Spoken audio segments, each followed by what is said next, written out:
when looking at what we're taught in school, theme was such a common aspect that was taught, but I did not like how it was taught. It was too broad. It didn't really help me as a writer, but at the same time, it's one of those things that everyone always talks about. Theme is so important to your story. And I'm like, yeah, but half the people are unsure what their theme is. So they're just saying it's about love when really it's a tragedy. And so I thought, well, what about if there was a simple formula that people could use that could help them guide through the story? I'm Matty Dalrymple, and this week on the Indie Author Podcast, I talk with JP Rindfleisch about the tolling bell and the story hypothesis, including the formula of story hypothesis, initial want plus developing need plus true need, the 9 fundamental needs and identifying the driving need, using the story hypothesis to create a resonating theme, the downside of how the concept of theme is usually taught, the power of a non-hierarchical approach, applying the story hypothesis to a series, and considering the driving needs of the antagonist, with a fun conversation about Hannibal Lecter. And now let's hear from JP Rindfleisch about the tolling bell and the story hypothesis. Hello, and welcome to the Indie Author Podcast. Today, my guest is JP Rindfleisch. Hey, JP, how are you doing? I'm doing well. How are you? I'm doing great, thank you. To give our listeners and viewers a little bit of background on you, JP Rindfleisch the Ninth is a writer, editor, and podcaster from Rockford, Illinois, who loves the dark, strange, and queer. They co-author Nerds, National Recently Deceased Services with Jeff Elkins, and the Leah Ackerman Dark Urban Fantasy series with A.B. Cohen. JP also penned the cozy queer fantasy Mandrake Manor. They co-host Writers Inc. podcast with J.D. Barker, Christine Daigle, Kevin Tumlinson, and Patrick O'Donnell. Obviously, I haven't listened to the Writers Inc. podcast for a long, long time. I'm going to have to get back to that, where they discuss author interviews and publishing news. JP also leads a local authors group in Rockford, Illinois, with over 60 members dedicated to promoting, educating, and connecting writers with opportunities to enhance their careers and community presence. And I would like to thank Jeff Elkins, the Dialogue Doctor, for recommending JP for the podcast and for introducing us. So thank you, Jeff, for that. Yeah, thanks, Jeff. And we are going to be talking about using the story hypothesis to create a resonating theme for your readers. And JP, whenever I talk to anyone who has thought carefully about a topic like this, especially around craft and written about it, I always like to ask, what did you see either in your own writing or the writing of other writers you work with that led you to believe that this was going to be a necessary piece of information to share with your fellow writers? Yeah, so fun fact, I didn't know if I was actually going to write story hypothesis. It was just an idea I had, and it was something that I kept talking about. And people were like, if I don't get a book about this, I'm going to hunt you down until I get one. So I was like, fine, I'll write one. But ultimately, I started this writing journey meeting Jay Thorne and Zach Bohannon, and I really view them both as mentors. I've used a lot of their services, and I ended up becoming a 3-Story Method editor through them. 3-Story Method is such a simple way of having a common communication between two people about story without having to have like super big methods that people need to learn and understand. Like I can tell someone what 3-Story Method is in a sitting, and we can start discussing story and figure out and break it down. This is kind of where story hypothesis came in, because there's something that I felt was missing. And when looking at what we're taught in school, theme was such a common aspect that was taught, but I did not like how it was taught. It was too broad. It didn't really help me as a writer, but at the same time, it's one of those things that everyone always talks about. Theme is so important to your story. And I'm like, yeah, but half the people don't like it. Half the people are unsure what their theme is. So they're just saying it's about love when really it's a tragedy. And so I thought, well, what about if there was a simple formula that people could use that could help them guide through the story? And this is something that I was thinking about. This is something that I was using in the way that I was writing to really hit like a tolling bell or a resonation with a reader. And it was a culmination of the theme, the golden, what was it, like the golden theme? But it was this idea that there's an architecture or a structure behind story that has this resonation behind it. And so that just needed a formula, and then that's where story hypothesis came in. So I just looked up golden theme, Brian McDonald. Yes, Brian McDonald, You are correct. Okay. Which is fantastic. You should read that book by all means. But that's kind of where this spawned off of, was his conversations. And I felt like there just needed to be a formula. Like it was missing a formula. And that was the common conversation that I felt like I could kind of bring to the table. And we may be addressing this as you continue talking about the story hypothesis, but I think theme is one of those words that not only do people kind of toss it around, but I suspect that because it's so common, people are bringing different definitions to it without being aware that Yeah. they're bringing different definitions to it. Is that something you want to talk about right up front, or do you want to kind of tease that out as we talk about the story hypothesis throughout? Oh, let's dive right in. Excellent. I mean, in general, a theme is a subject. It's a conversation, a topic, more or less. It's this root of a story, and it's at the end of the day, the thing that will convey the needs that will imprint on the reader. So that's really the highlight is need. Character need and character wants is your undertolling or underscoring theme of your story. It's what's driving the story. It's what does your character want? And that resonates with your readers. You had used the example of some people say there are stories about the theme is love when it's really a tragedy. Can you mention a couple of well known books or movies or just things that everybody's going to be familiar with and share what you consider the theme of those works to be?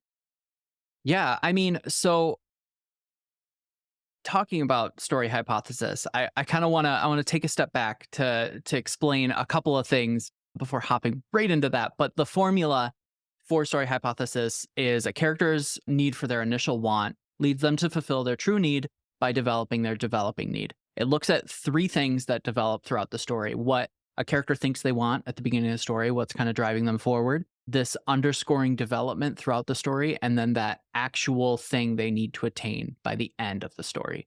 Uh, I know that was a lot of information, and hopefully that will kind of convey as we talk about this. But using a method that we'll dive into, we can look at stories like The Matrix.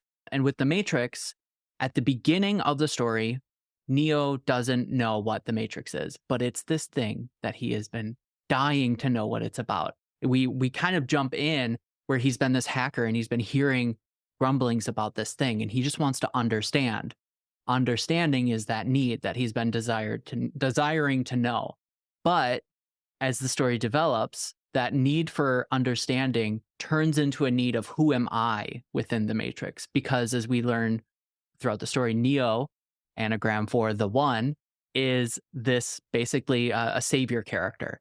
And it's really the story about identity in terms of answering the question of who am I and where do I belong?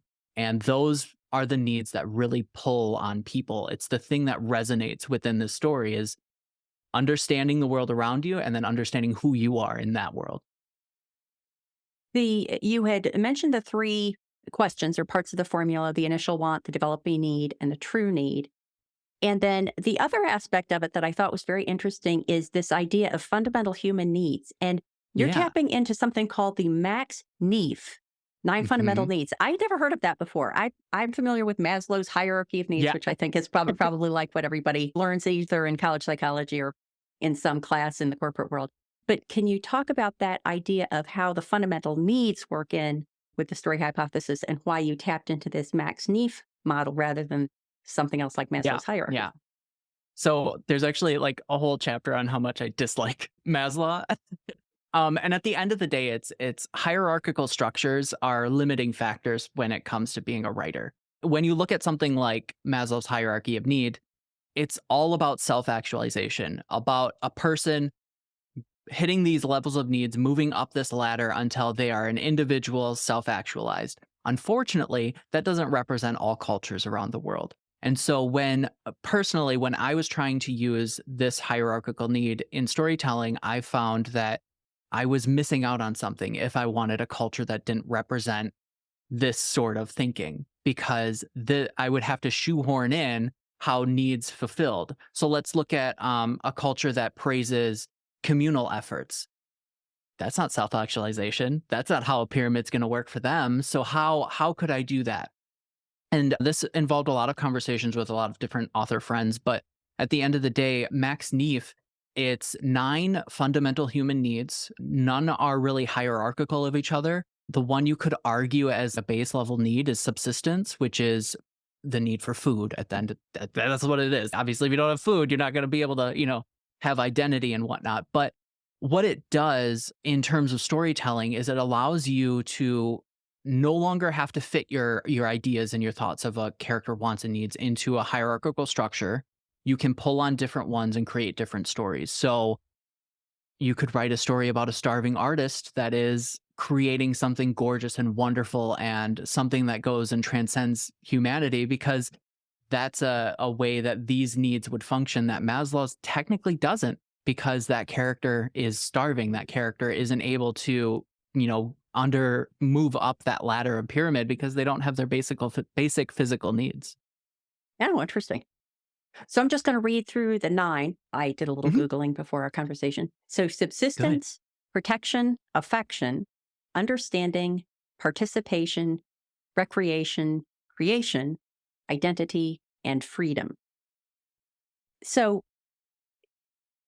when you're talking about the story hypothesis, do you think of that as mainly a structural approach to a story as opposed to a character development tool to use? So I think of this as a way of having a conversation with yourself with simple structures. Um, when when you can create a formula when I use it and I create a formula like this, it helps me ground myself and really look at the story in these simplified structure ways. So um I like to look at these nine as pillars to fit in how I want to tell a story. With Mandrake Manor, I really was focused on Mandrake Manor being a story that's basically Charmed meets HBO's Looking. So it's a romance. People are realizing they have magical powers. So there are certain things that are obvious there. If someone's discovering that they have magic, they begin either a journey about understanding, a journey about identity. Who am I? And why do I have this magic? What is this magic? Those sorts of questions. We talk about romance. Well, then you're talking about affection. That's the story that you're probably going to be telling because romance is gonna have affection in either the developing need or that final need, depending on what the story is that you wanna tell. So, when I'm looking at these specific structures, it makes it really easy if I just have 9 to pick from, and I don't have to think about special words and whatnot. I've got 9, and if I have 9, then I need to really use them efficiently. And do you have any guidance about when when you're considering these nine, there's going to be a primary one, for example, Mhm. affection in the case of a romance.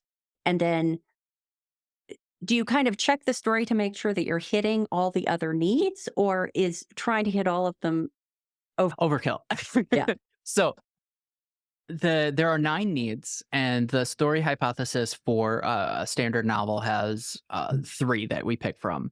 Originally, it had 2, but I really felt like there was this developing need, this thing that grows over time that as a person has it, they are rewarded with the other 2 needs. And I'll explain what I mean by that in a second. But these 9 fundamental needs are the 9 needs that a person in society should have in different levels, and it kind of represents how people live. Max Neef created this as an economist looking at Chile and taking away the concept of financials and just looking at what are needs that people would need fulfilled in order to be considered top of the line culture and society that we would live in, that we would want to live in. If I could measure all of these 9 different things separate from each other, how can I determine like all of these are at 100% or we really need to focus on this one in this economy and et cetera, et cetera. So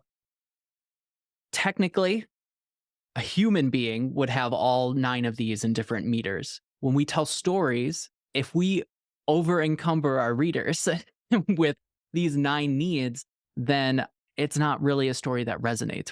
I personally use this to look at how I can resonate with the readers. Looking at something like The Matrix, uh, having a story start off with Neo wanting to understand, having his story end in identity with his true need. What's the thing that was in the middle? It was participation. Whenever he got involved with others, he was rewarded with understanding. He was rewarded with identity. Whenever he pushed back, he was imprisoned. His understanding was sometimes taken away, or the friends of his were taken away, imprisoned, or killed. And so there's this growth arc that happened. obviously the writers of The Matrix didn't think of story hypothesis, but I think that looking at it through that lens, that's what I noticed, and that's the kind of formula that I made. I can imagine that the number of needs that you reflect in a story could also be a function of how much material you have to work with. If you're writing a Yeah. short story, then you probably are looking through this and say, this is going to be a story where the character is primarily focused on participation or primarily focused on identity or something like that. Like, Yeah, I think yeah. that can you identify the one human need that the short story addresses is probably a good check. And then I can imagine I just read the latest Robert Galbraith book, the Cormoran Strike series. And I can Mhm. imagine that if you look through that series, then you could probably pick out for each of the main characters, you could pick out each of those because you have the wherewithal, you have the real Yeah, yeah. estate to delve into it. And someone who's working through a series might say, I'm on book 12. And you know what? I've never really talked about uh, recreation or recreation or understanding. Like, it might be a way of identifying a hole in a character where you do have that opportunity to delve Yeah. into different needs. Yeah, definitely. Yeah, when looking at story hypothesis through a series, I think that there are different things that we would pull on based off of, like, if you're writing to a genre, or I if you are a long-running series and you really wanna pull on all of those needs as the story progresses. Well, one series that I'm thinking of off the top of my head is Hunger Games, and really it's a story about a character who is dealing with an uprising and is, at the forefront of that. So I would say that the need or the tolling bell that the entire series pulls on is participation. It's rising up against our oppressors, forming a community and saying we won't stand for this oppression. We are going to participate together. You could argue also freedom as another option, but I think that it really focuses on this communal effort. The story starts off with all of these districts separated. They're communities that are broken apart and they come together to really face off against this bigger foe. So I would say that as an entire story, the tolling bell is participation. Now, when looking at the first book, I would argue that Katniss isn't really, super interested about everyone else. She's more interested about not dying. But she gets rewarded every time that she participates. Yeah, so her ultimate goal of book 1 is really freedom, and she says, "Come hell or high water, I'm gonna get my freedom. I'm gonna eat these berries and I'm gonna die, but that's gonna be my freedom, if that's what it takes." And it's the participation that grows throughout the story. Every time that she works with someone, she's rewarded. Sometimes, unfortunately, I think with one character, she's not so rewarded when that character dies, but it creates this growth arc for her. And it's really when she wants to break those rules and she wants to say, I have this community with me. My original District 12 PETA is with me. We're the last two. I'm not going to kill him. We are doing this together. I'm full 100% participation. Then she gets her freedom. As the story progresses, I would say that the last book, her true need or whatever, is going to be that fulfillment of participation. Well, it's interesting because if you look at the first couple, there are the needs at the macro level, like you're talking about, the ones that provide the resonance for the reader, and then there are the needs at the micro level. And if you look at just the first chapter or chapters of the Hunger Games, so subsistence, obviously, she's Hmm. Hmm. out there hunting. Protection, she's trying to protect her sister for whom she feels affection. There's kind of an understanding. She comes to an understanding about her role in the games as a Yeah. replacement for her sister. So she steps into participation. Not quite sure about recreation or recreation yet. I think those ones become more, as you're saying, the macro ones are the ones you're talking about with identity and freedom and so on. But it's interesting to look at it at the micro and the Yeah. macro Yeah. levels. Yeah. So there's the sort of, we've been talking about a formula, the story hypothesis formula, and there's actually also this idea, and we're going back a little bit now to the idea of the initial want, the developing need, and the true need, about where in the story you expect the character to be moving from one of these to the other. Can you talk about that a little bit more from a structural point of view? Just a quick break from the interview. Are you getting value from the podcast? please consider supporting it and all the work I do at the Indie Author by becoming a patron.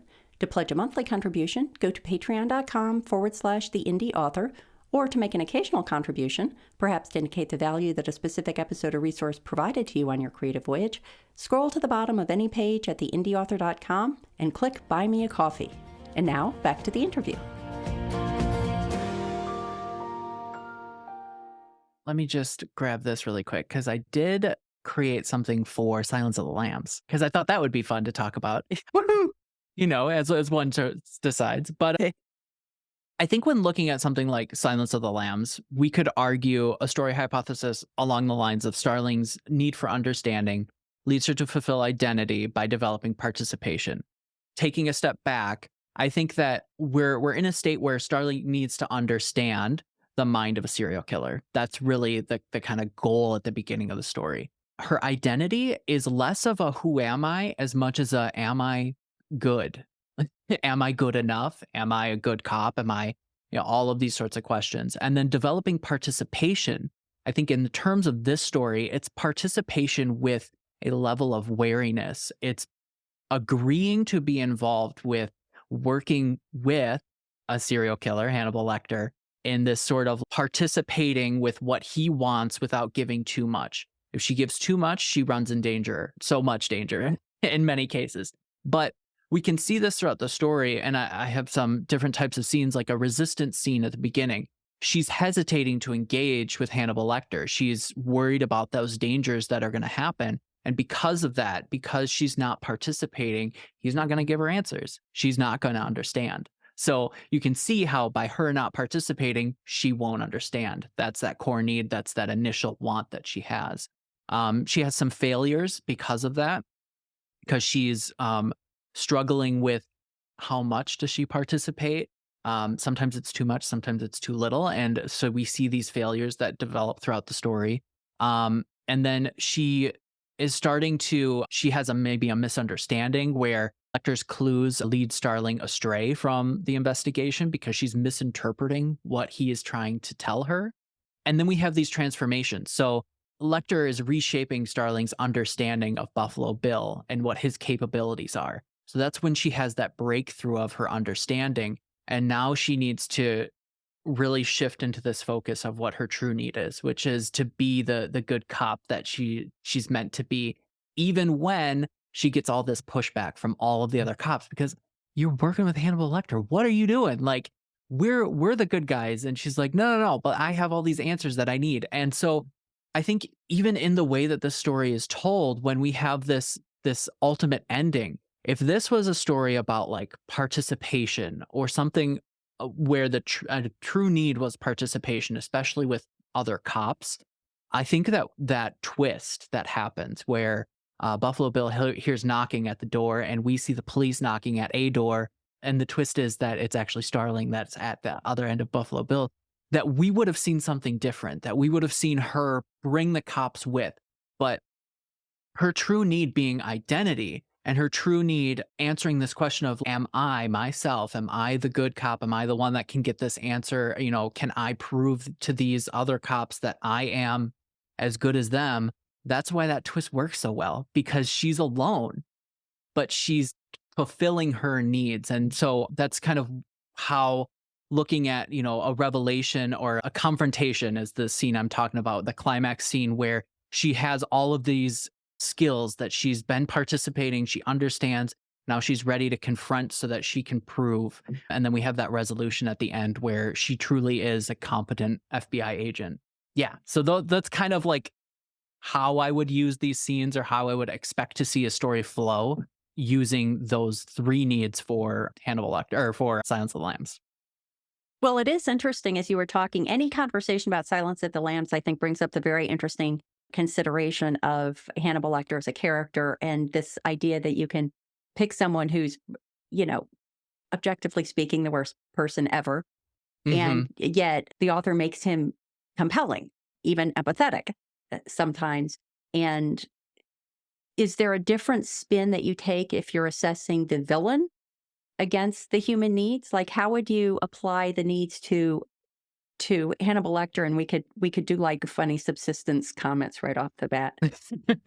Yeah, so this was something I haven't explored in this first book, but this is something that I do want to explore because it's been a conversation that started to come up, and it's this sort of negative aspect to these needs or like how they may function in this sense. One thing that I really like about storytelling is how villains and side characters form as these shadows and reflections of your main character.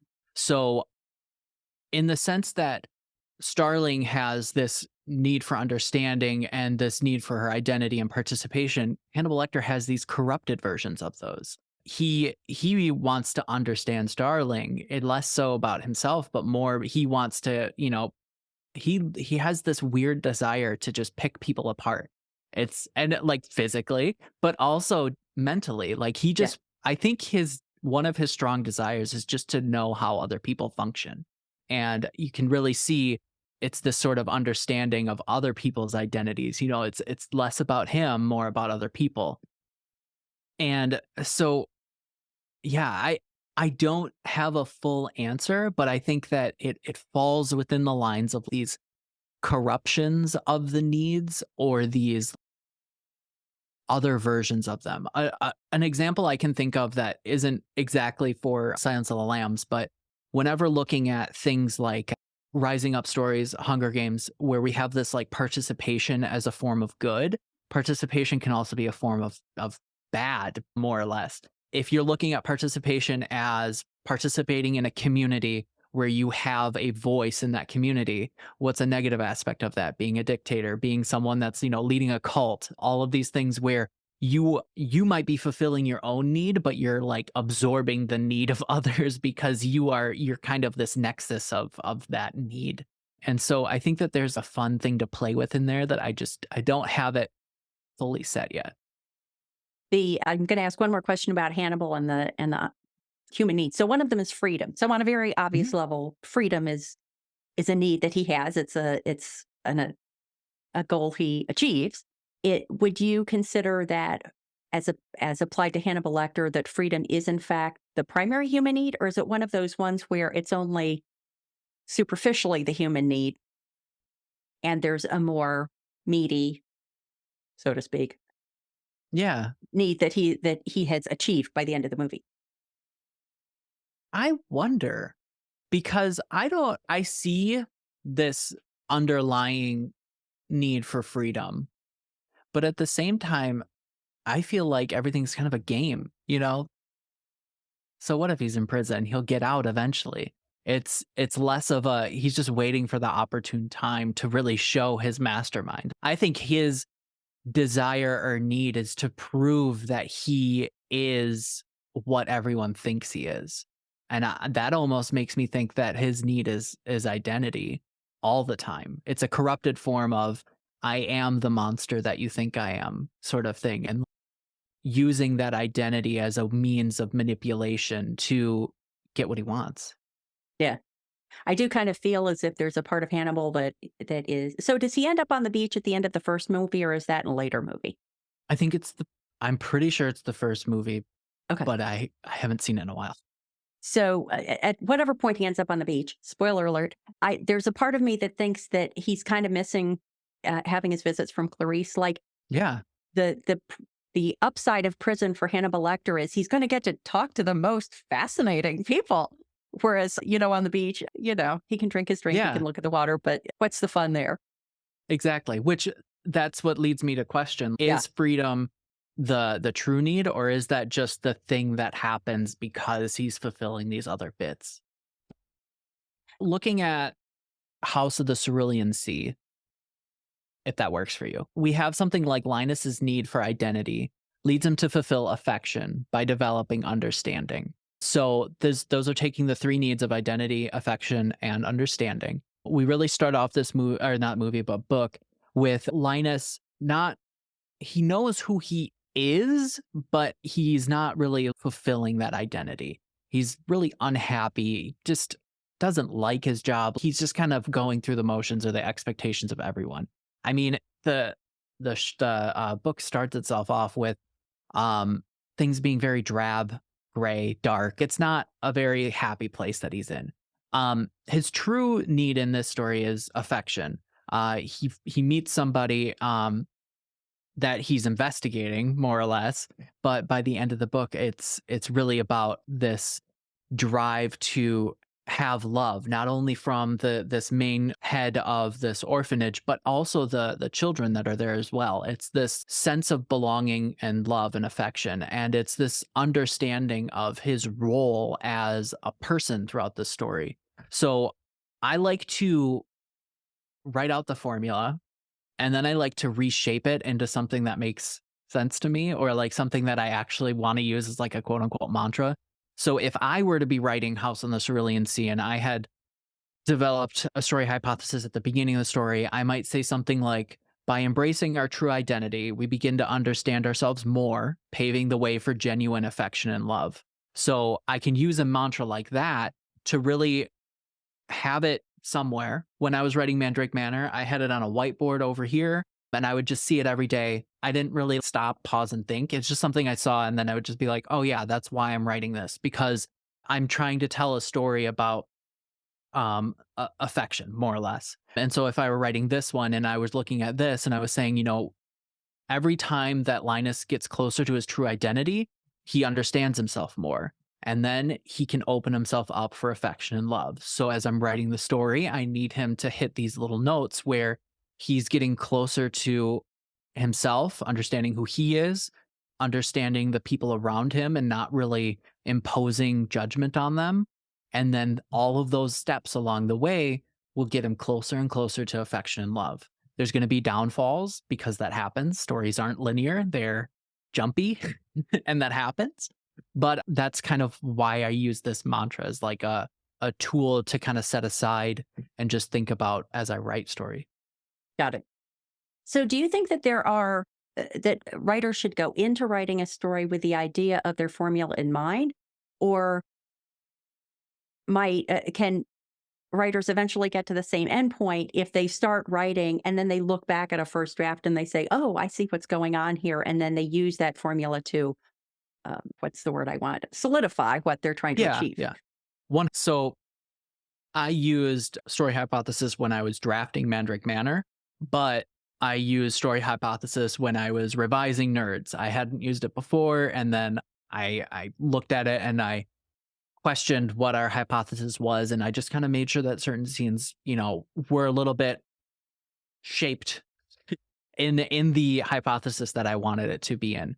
Um, I've had a couple of clients, which is where story hypothesis came from, where these conversations where I reviewed their work and I came up with a liner as to what my interpretation was of it. And most of the time, I would say a good amount of the time, I was hitting those notes that they were like, yeah, this is the story I want to tell.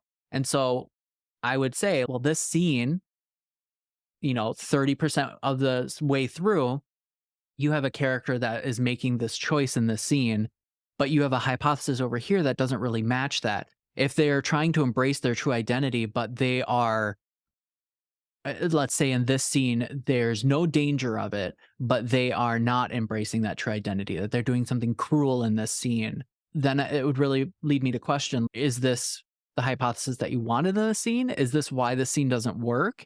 And I remember a couple times where I would point out a scene and they'd be like, "Oh yeah, that scene was a rough scene," or "Oh yeah, that scene didn't fit so well," or "I don't know what it was, but this scene just didn't work."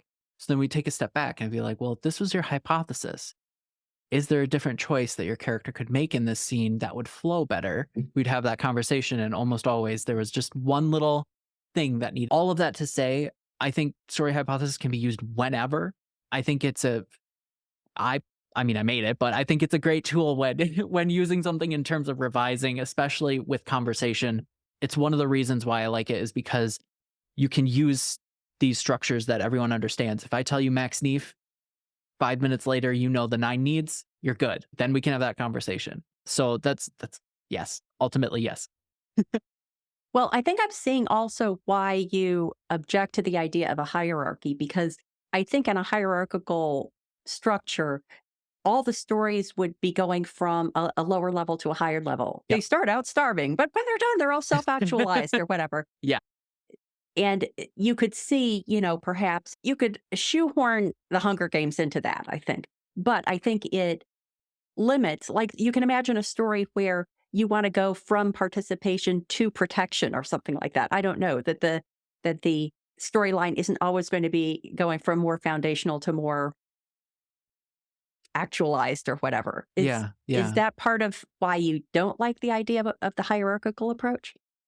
Yes. So I was actually doing a scene by scene analysis of The Road that may never see the light of day. We'll find out. But regardless, The Road being apocalyptic story, Cormac McCarthy, a father and son are traveling down a road to find something better. But I mean, it is a world where starvation is like number one. There is no there's no life anywhere. So you have to find canned goods. And so it is a conversation that happens a lot. I was using Maslow's hierarchy of needs, but there were certain scenes that just kept happening where they were starving, but yet they were making decisions that were higher up on this hierarchy. And I had to almost continuously justify to myself, well, of course they're starving, but we need to move the story forward because he loves his son so much. And I'm like, well, emotional love is like 4 steps higher in the hierarchy. And, but they're outside in the rain and they're going to die. But it just begged the question, does that hierarchy work all the time? And I think that in, especially in Western culture, that hierarchy works great because a lot of Western culture is focused on this self actualization, less of a communal thing. But I think that when it comes to certain stories, it just doesn't. And that's why, you don't have to use Max Neef, but I think that the intent of using Max Neef and of the chapter about my opinions about Maslow is just to think about what your structure is and maybe break apart from the hierarchy. Right. Well, JP, thank you so much. This has been so Yeah. interesting. This is one of these ones that I'm going to have to listen to a couple of times and let simmer because I just can see all sorts of great ways to apply this to my own writing and my own reading. I think this is going to be fun to be reading books and watching movies with this kind of thing in mind. I have not, believe it or not, ever seen The Matrix, and it comes up so often Ooh. on the podcast that this evening, that's my assignment is I'm going to go watch The Matrix. So I'm not just nodding like I know what I'm talking about. So thank you so much. And I know everybody's going to be interested in finding out more about Story Hypothesis. Please let them know where they can go to find that out. Yeah, so I tried to make it as easy as possible, www.storyhypothesis.com. It just redirects to my main site, but there is a page about it. So that's probably the easiest way. Great. Thank you so much. Thank you.